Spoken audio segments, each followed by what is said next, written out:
Laparnya Nabi Muhammad bukan karena semata-mata tidak berusaha agar ada yang dimakan, bukan. Sahabat jangankan makanannya, jangankan kambing dan daging dan gandumnya, nyawanya ketika diperlukan tidak perlu diminta oleh Nabi. Mereka semua menawarkan, nyawa saya ya Rasulullah. Nabi Muhammad SAW memberi kesan kepada sahabat-sahabat bahwa dia dalam keadaan kenyang, dia dalam keadaan nyaman, beliau dalam keadaan senang. Yahsabuhumul juhalu aghniya'a minat ta'affuf.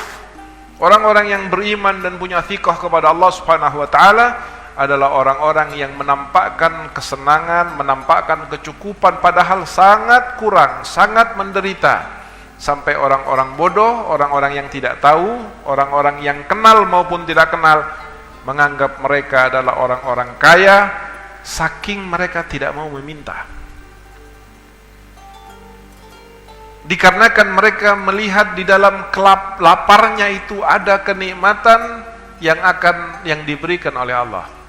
Dia melihat di dalam lapar dan letihnya ada sesuatu yang dijanjikan oleh Allah kepadanya. Dan kekuatan keyakinannya kepada Allah Subhanahu wa taala mengalahkan semua daripada kenikmatan dan kemewahan duniawi yang seringkali diperebutkan oleh orang-orang yang tentunya tidak memiliki pengetahuan dan rasa atau dzauq terhadap Allah Subhanahu wa taala.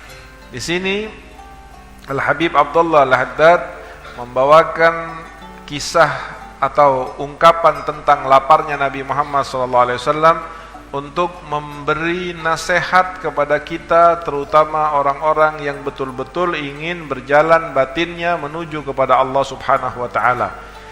Kadang-kadang 2 bulan, berjalan 2 bulan, berlalu 2 bulan, Nabi Muhammad dapurnya tidak pernah dinyalakan apinya. Kalau sekarang kompornya tidak pernah dinyalakan. Kenapa 2 bulan tidak pernah dinyalakan kompornya? Karena tidak ada yang bisa dimasak. Tidak ada yang bisa dimasak. Tidak ada gandum yang bisa dimasak, tidak ada daging yang bisa dimasak. Kenapa tidak ada yang bisa dimasak? Karena Nabi tidak punya. Tetapi Nabi Muhammad SAW bersabar atas hal itu. Innama yakunu ala tamri wal ma'. Jadi bagaimana makannya Nabi SAW? Makannya Nabi kurma sama air. Kurma sama air. 2 bulan makan kurma sama air. Sallallahu alaihi wa alihi wasallam.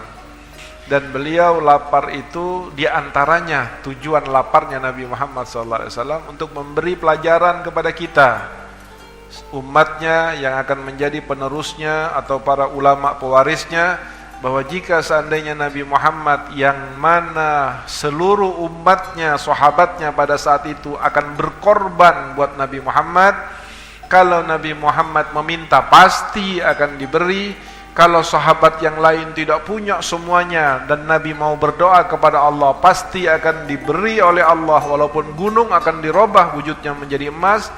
Tetapi Nabi Muhammad tidak melakukan itu untuk memberi pelajaran kepada kita bahwa komunitas santri, komunitas ulama, kalau dia kaya itu bukan sebuah keberkahan yang menjadi penilaian di dalam kesolehan atau di dalam wirasahnya.